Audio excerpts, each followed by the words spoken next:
Sa iba pang balita, nawawala raw ang ilang kahon na naglalaman ng mga dokumentong dapat iti-turn over ni dating Public Works Undersecretary Catalina Cabral bago siya namatay.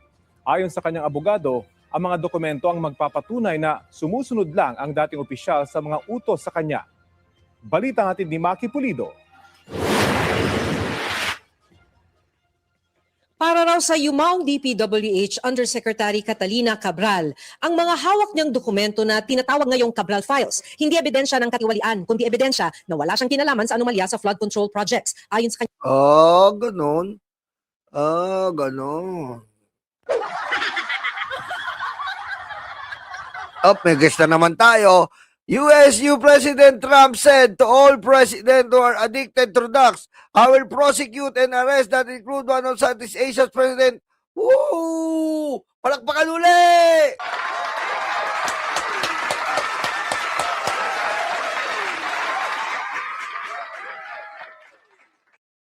Tinawagan nga ako ni Trump sabi niya, the president addict is on ICC. Inutel! Aray ko. Uminom ka muna ng lactacid.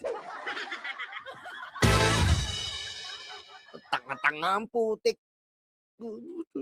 Mahilig kayo siya. May sinabi si Trump. Bobo! Diretso na nga natin to. Kanyang abogado.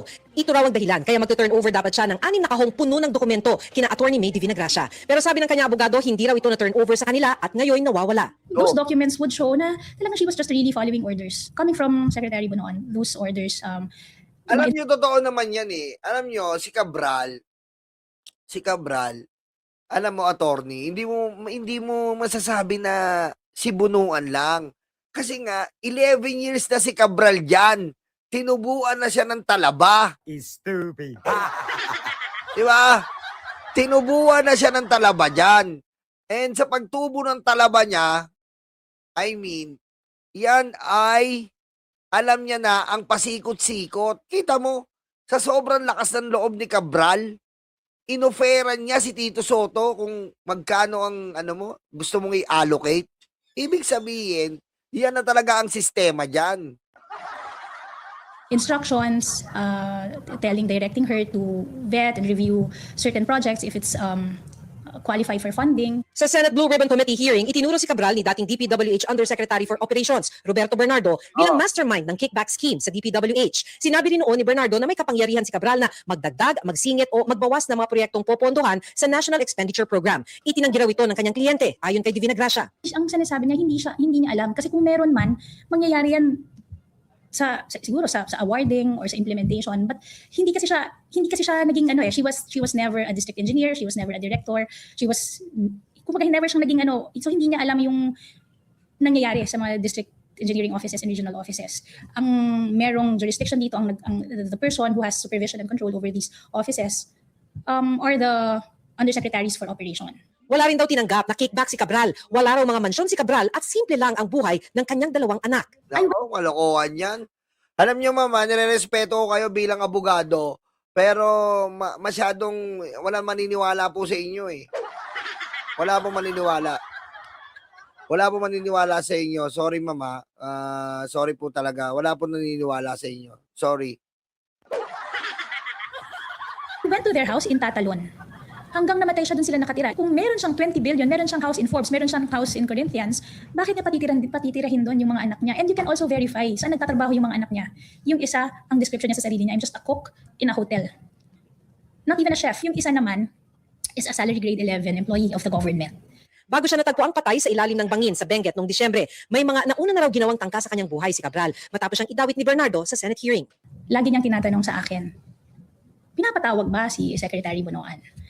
Bakit merong mga offers of immunity dun sa mga tao who already admitted their participation in the scheme? She felt abandoned, parang she felt that she was being made a scapegoat. Sabi rin ng abogado ni Cabral, handa raw sana siyang kumarap sa pagdinig noon ng ICI, pero hindi raw nito natanggap ang imbitasyon ng komisyon. Sumulat pa sila noong December 15 sa ICI para iparating ito. 3 araw matapos ito, namatay na si Cabral. Maki Pulido nagbabalita. Ayan po, alam mo, para sa akin po dito kasi, alam mo, hindi pwedeng sabihin na wala kang kinalaman, Miss Cabral. Sumalangit nawa ang iyong kaluluwa kung pupunta po sa langit, 'di ba? Kasi masyado pong masalimuot ang ginawa ni Cabral dito. Sorry hindi ako nanlalait. Kitang-kita niyo naman. Iba na itsura niya. Para na siya si Aimee. Aray ko.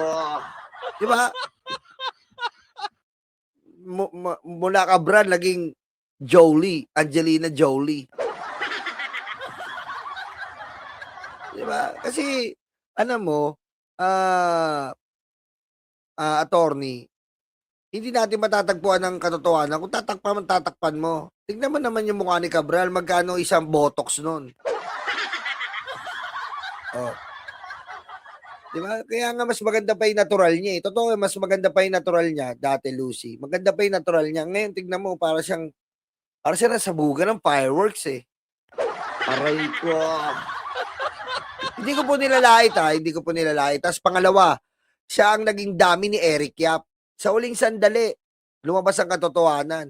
Naging dami-dami siya ng mga contractor, ng mga congressman.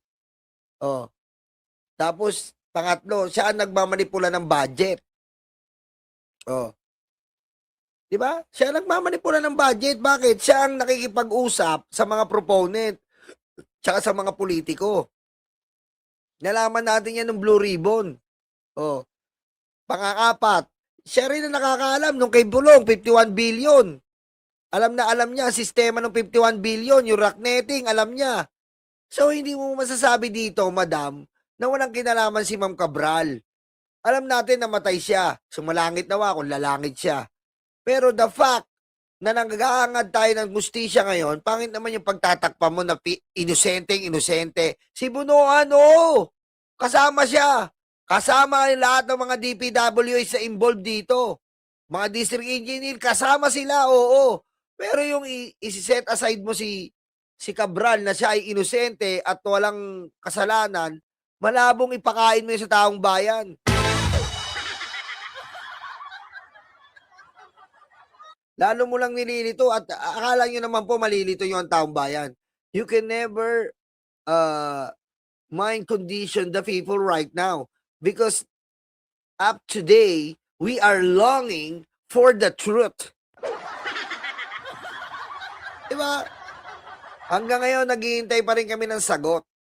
Okay? Wala kayong pakialam sa DDS. Isa lang naman hinihintay ng DDS, kuyukot ni Digong. Aray ko. Diba? Ayun nga, may lumalabas daw, hindi daw si Cabral lang namatay. Nasa ibang bansa. Hindi po natin